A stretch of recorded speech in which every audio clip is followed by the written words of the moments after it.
1938년 대구의 쌀 냄새가 진동하던 삼성상회의 작은 창고, 그 먼지 낀 공기 속으로 당신을 잠시 데려가고 싶습니다. 그곳에는 두 부류의 사람이 저를 찾아오곤 했습니다. 한쪽은 비단옷을 걸치고 얼굴 가득 넉살 좋은 미소를 띠며 저의 젊은 패기와 사업 수완을 침이 마르도록 칭찬하는 중개인들이었습니다. 이병철 사장님, 사장님의 안목은 가히 조선제일입니다. 이번 물건은 사장님만이 그 진가를 알아보실 겁니다. 그들의 목소리는 마치 잘 숙성된 꿀처럼 달콤했고 듣는 순간 제 어깨는 으쓱해지곤 했지요. 반면 다른 한쪽에는 투박한 무명옷에 흙이 잔뜩 묻은 손을 한 농부들이 있었습니다. 그들은 제 기분 따위는 안중에도 없다는 듯 묵묵히 쌀가마니를 뜯어 거친 내 말의 상태를 보여주며 퉁명스럽게 내뱉었습니다. 올해 비가 잦아 쌀알이 찹지 못해 걱정이요. 값을 제대로 쳐줄 수나 있겠소? 솔직히 고백하건대 혈기왕성하던 그 시절에 제 귀를 잡아당긴 것은 전자가 아니었을까요? 사람은 누구나 자신의 존재 가치를 확인받고 싶어하는 본능, 즉 감정의 허기를 가지고 있기 때문입니다. 갓 사업을 시작해 거대한 야망과 그만큼의 불안이 뒤섞여 있던 제게 그 달콤한 아첨은 마치 마약과도 같았습니다. 내 깊은 곳의 불안을 잠재우고 내가 이미 대단한 성취를 이룬 사람이라는 달콤한 착각을 불러일으키는 정신적인 진통제였으니까요. 이것이 바로 세상의 수많은 간신과 아첨꾼들이 조직 내에서 초반에 승승장구하는 이유입니다. 당신이 직장에서 혹은 사회에서 보게 되는 그 빠른 승진의 비밀이 여기에 있습니다. 그들은 업무 능력이나 실질적인 성과로 승부하지 않습니다. 그들은 리더의 혹은 상대방의 가장 취약한 고리인 인정 욕구와 자존심을 정확히 타격합니다. 그들은 일을 하는 것이 아니라 상사의 기분을 경영하는 사람들입니다. 쓴소리 대신 달콤한 마취제를 주입하여 현실의 고통과 문제를 잊게 만드니 곁에 두기에 얼마나 편안하고 즐겁습니까? 인간은 본능적으로 자신을 닮은 사람, 자신을 긍정해주는 사람에게 끌리게 되어 있으니까요. 그래서 그들은 꽉 막힌 도로 옆에 갓길을 질주하듯 빠르게 승진하고 권력의 중심부로 파고듭니다. 하지만 친구여, 냉정하게 그 창고 안을 다시 들여다봅시다. 만약 그날 제가 그 화려한 언변에 취해 흙 묻은 손으로 쌀알의 품질만을 걱정하던 농부를 내쳤다면 오늘의 삼성은 없었을 것입니다. 아첨꾼의 말 속에는 오로지 제 비위를 맞추려는 저만 있었지 정작 사업의 본질인 쌀과 고객은 없었기 때문입니다. 그들의 칭찬은 저를 기쁘게 했을지언정 썩은 쌀을 좋은 쌀로 바꿔주지는 못했습니다. 당신도 인생이라는 거친 바다를 항해하다 보면 이런 유혹에 수없이 맞닥뜨릴 것입니다. 내 귀에 거슬리는 차가운 진실보다 나를 기분 좋게 하는 따뜻한 거짓에 마음을 뺏기는 것은 죄가 아닙니다. 그것은 인간이기에 가질 수밖에 없는 당연한 연약함입니다. 하지만 위대한 리더, 진정한 부자가 되려면 이 본능을 거슬러야 합니다. 꿀 발린 독을 가려내는 해안, 나의 기분이 아니라 일의 본질을 꿰뚫어보는 차가운 이성, 그것이 당신의 운명을 가릅니다. 지금 제가 들려드리는 이 이야기가 혹시라도 당신의 마음속 깊은 곳에 숨어있던 허영심을 찌르고 있다면 그것은 아주 좋은 신호입니다. 우리가 함께 더 단단한 내면을 다지고 있다는 증거니까요. 앞으로 이어질 이야기들을 통해 흔들리지 않는 부의 철학, 그 단단한 뼈대를 계속 세우고 싶다면 지금 이 자리에서 저와 약속 하나 합시다. 우리의 지혜가 끊어지지 않도록 이 채널의 동반자가 되어 주십시오. 구독이라는 작은 행동 하나가 훗날 당신을 아첨에 빼패서 건져 올릴 첫 번째 동아줄이 될 것입니다. 자, 이제 마음의 준비를 단단히 하십시오. 아첨이 단순히 듣기 좋은 말장난 수준이라고 생각한다면 오산입니다. 그것은 실로 정교하게 위장된 그러나 기초가 부실한 모래성입니다. 겉으로 보기에 그토록 화려하게 비상하는 그들이 왜 필연적으로 무너질 수밖에 없는지, 그들이 걷고 있는 가짜 지름길의 실체를 다음 이야기에서 적나라하게 파헤쳐 드리겠습니다. 모래성이라. 그래요. 그 위태로운 형상에 대해 좀 더 깊이 파고들어 봅시다.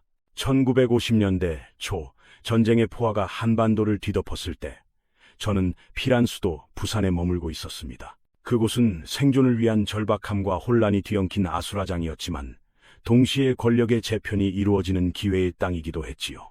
저는 그 좁은 항구 도시에서 수많은 관료와 상인들이 명멸하는 것을 지켜보았습니다. 그런데 참으로 기이한 일은 전쟁이라는 극한의 상황 속에서도 실질적인 물자를 조달하거나 난민을 구제하는 실력이 아니라 오로지 권력자의 옷자락을 붙잡고 기생하는 자들이 누구보다 빠르게 출세가도를 달린다는 사실이었습니다. 그들을 지켜보며 저는 그들의 승진 메커니즘을 꿰뚫어 보았습니다. 냉정하게 말해 그들이 가진 것은 업무 능력 work ability이 아니라 탁월한 비위 맞추는 능력 pleasing ability였습니다. 그들은 리더가 직면해야 할 골치 아픈 현실의 문제들을 해결하는 대신 교묘하게 덮어버리는 기술을 발휘했습니다. 카카, 염려 마십시오. 모든 것이 순조롭습니다. 사장님, 역시 해안이 대단하십니다. 밑에 놈들이 뭘 모르고 떠드는 소리일 뿐입니다. 이것은 마치 심각한 병에 걸린 환자에게 근본적인 수술 대신 강력한 마취제만을 계속 투여하는 것과 같습니다. 리더는 그들이 제공하는 안락함 속에서 통증을 잊고 평온을 느끼지만 그 사이 조직의 상처는 탓타치기 직전까지 악화됩니다. 그들은 리더의 그림자가 되기를 자처합니다.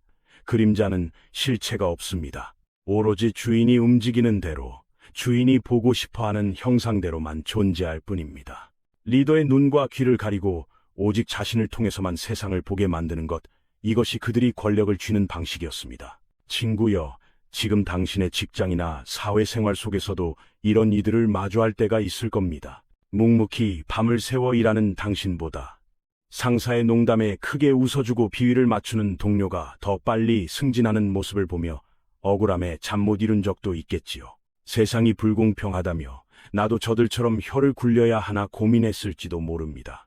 하지만 저는 단호하게 말씀드립니다. 부러워하지 마십시오. 그 화려한 승진은 축복이 아니라 저주로 포장된 덫입니다. 왜냐하면 그들의 모든 지위와 권력은 자신의 실력이라는 단단한 대지 위에 지어진 것이 아니라 타인의 감정이라는 가장 변덕스럽고 유동적인 파도 위에 지어졌기 때문입니다. 타인의 호의에 의존해 얻은 자리는 그 타인의 마음이 변하거나 그가 권력을 잃는 순간 신기루처럼 사라집니다. 그들은 스스로 가치를 창출할 수 있는 생산자가 아닙니다. 숙주가 사라지면 생존할 수 없는 기생적인 존재일 뿐입니다. 반면 당신이 흘린 땀과 고민, 시행착오를 통해 얻은 경험은 그 누구도 빼앗아갈 수 없는 당신만의 영토입니다. 그것은 상사의 기분이 나쁘다고 해서 사라지는 것이 아니며 회사가 망한다고 해서 없어지는 것도 아닙니다. 남의 땅 위에 화려한 별장을 짓는 어리석음을 범하지 마십시오. 비록 지금은 그들이 닦아놓은 매끄러운 도로를 질주하는 것처럼 보일지라도 그 길 끝에는 낭떠러지가 기다리고 있습니다.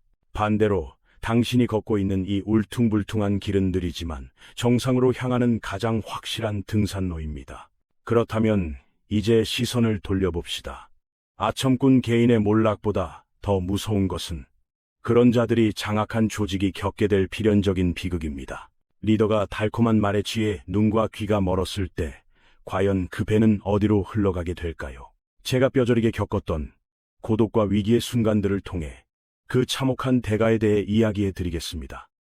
그 참혹한 대가에 대해 이야기하자면 제 인생에서 가장 고독하고 치열했던 결단의 순간, 바로 삼성전자를 설립하던 1960년대 후반으로 돌아가지 않을 수 없습니다. 당시 저는 전자산업이 미래의 쌀이 될 것임을 직감하고 반도체와 전자산업에 진출하겠다고 선언했습니다. 결과는 어땠을 것 같습니까? 사내외를 막론하고 거센 반대와 비난이 빗발쳤습니다. 기술도 없는 주제에 무모하다. TV 하나 제대로 못 만들면서 무슨 전자산업이냐, 삼성이 망하려고 작정했다는 소리가 귀가 따갑도록 들려왔습니다. 심지어 가장 가까운 참모들조차 우려 섞인 눈빛으로 저를 만류했습니다. 하지만 만약 그때 제 주변이 온통 저의 비위를 맞추는 아첨꾼들로만 채워져 있었다면 어땠을까요? 그들은 아마 이렇게 말했을 겁니다. 회장님의 해안은 역시 탁월하십니다.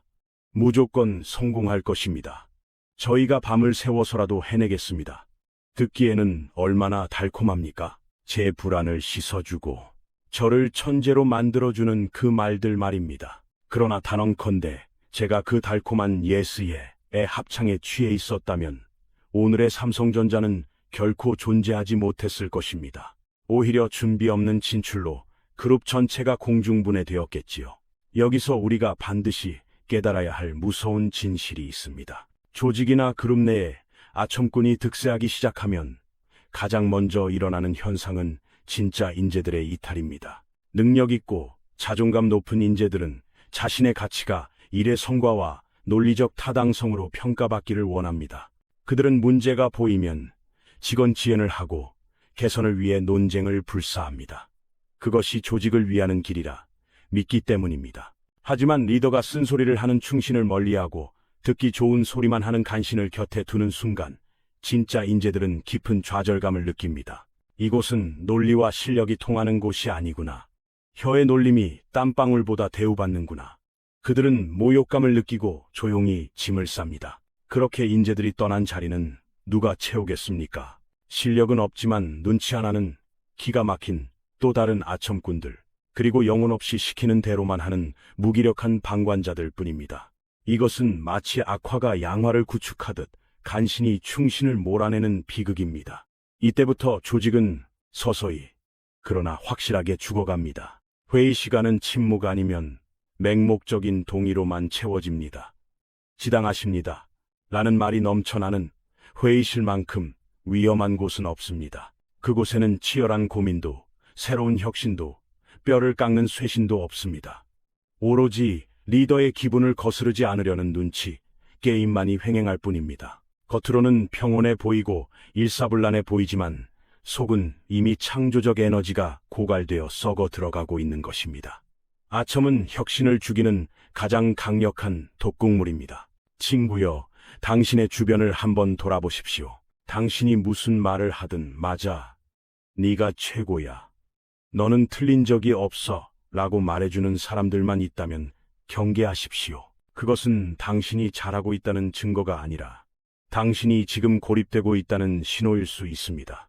당신의 친구들이 혹은 동료들이 당신에게 쓴소리를 아끼지 않고 때로는 얼굴을 붉히며 논쟁을 걸어온다면 그것이야말로 당신이 건강한 관계 속에 있다는 축복입니다.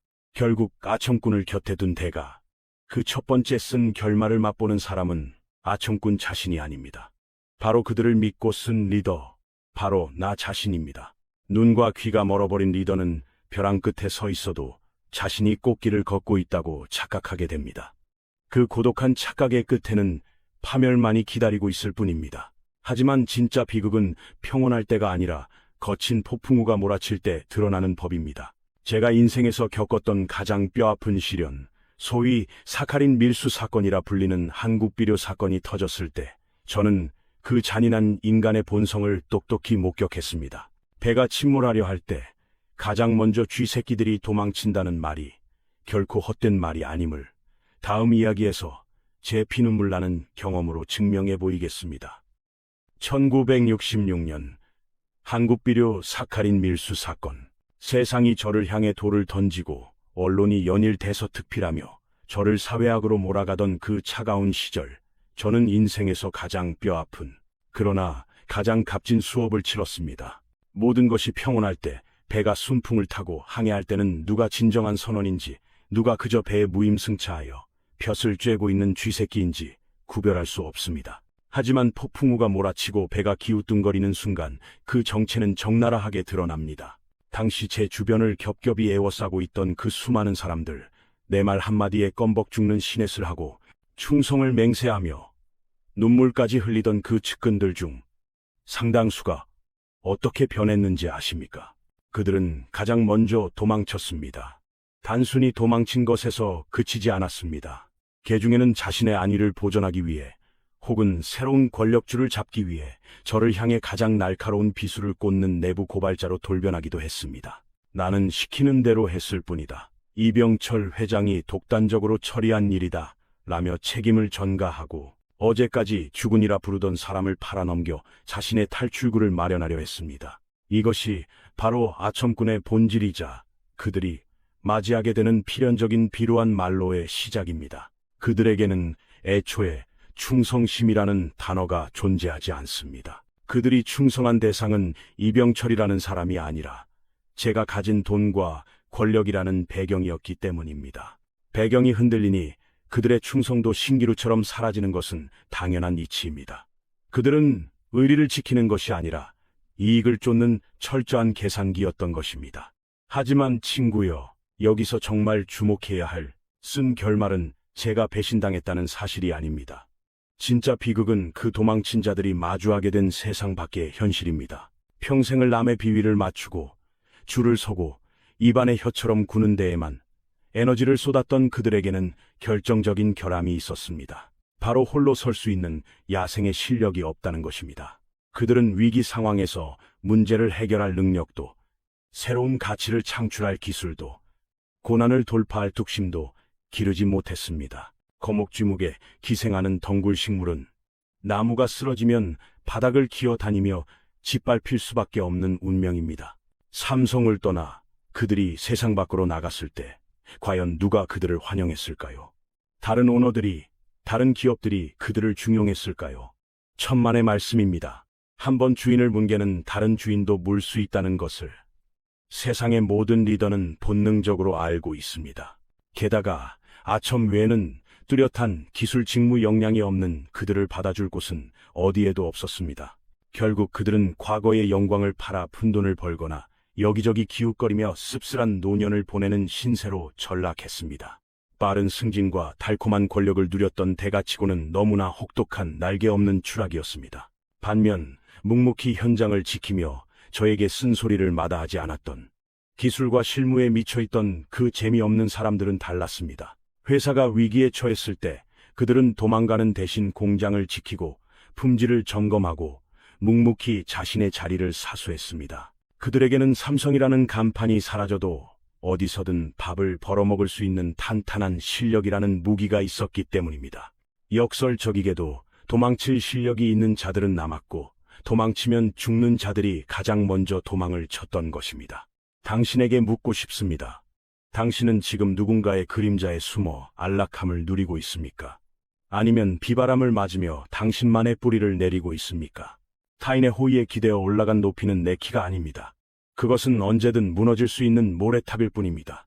부디 아첨으로 얻은 엘리베이터에 탑승하지 마십시오. 그 엘리베이터의 줄은 썩은 동아줄이며 추락할 때는 바닥이 보이지 않습니다. 폭풍우가 지나간 뒤 폐허가 된 땅 위에서도 꿋꿋하게 푸르름을 잃지 않는 나무들이 있습니다. 그들은 어떻게 그 모진 시련을 견뎌내고 결국 숲의 주인이 되었을까요? 이제 마지막으로 시대를 초월하여 당신을 진정한 부와 존경으로 이끌어줄 단 하나의 가치, 그 흔들리지 않는 뿌리에 대해 이야기하며 우리의 이 긴 여정을 마무리하려 합니다. 폭풍우가 지나가고 난 뒤의 고요함, 그 평온함 속에 서서 저는 지금 용인의 호암미술관들을 천천히 거닐고 있습니다. 제 눈앞에는 수백 년의 세월을 견뎌온 굽은 소나무들이 묵묵히 서 있고 미술관 안에는 뜨거운 가마 속에서 천번의 인내를 거쳐 탄생한 고려청자와 조선백자들이 은은한 빛을 발하고 있습니다. 이들은 말이 없습니다. 누군가에게 잘 보이려 화려한 색을 칠하지도 않았고 바람에 흔들리며 아양을 떨지도 않습니다. 그저 자신의 자리를 지키며 자신의 격거를 보여줄 뿐입니다. 이 고요한 뜰에서 저는 마지막으로 당신에게 진짜 승리란 무엇인가에 대해 이야기하려 합니다. 우리는 앞서 아첨꾼들이 얼마나 빠르게 올라가고 또 얼마나 비참하게 무너지는지를 보았습니다. 그렇다면 그들과 반대로 묵묵히 실력을 갈고 닦으며 쓴소리를 마다하지 않았던 바보 같은 사람들은 어떻게 되었을까요? 그들은 마치 한겨울의 추위가 닥쳐야 비로소 그 푸르름을 알 수 있다는 송백송배, 소나무와 잣나무와 같았습니다. 세상이 따뜻할 때 온갖 잡풀과 꽃들은 저마다의 화려함을 뽐내며 소나무를 비웃습니다. 너는 왜 그리 투박하냐?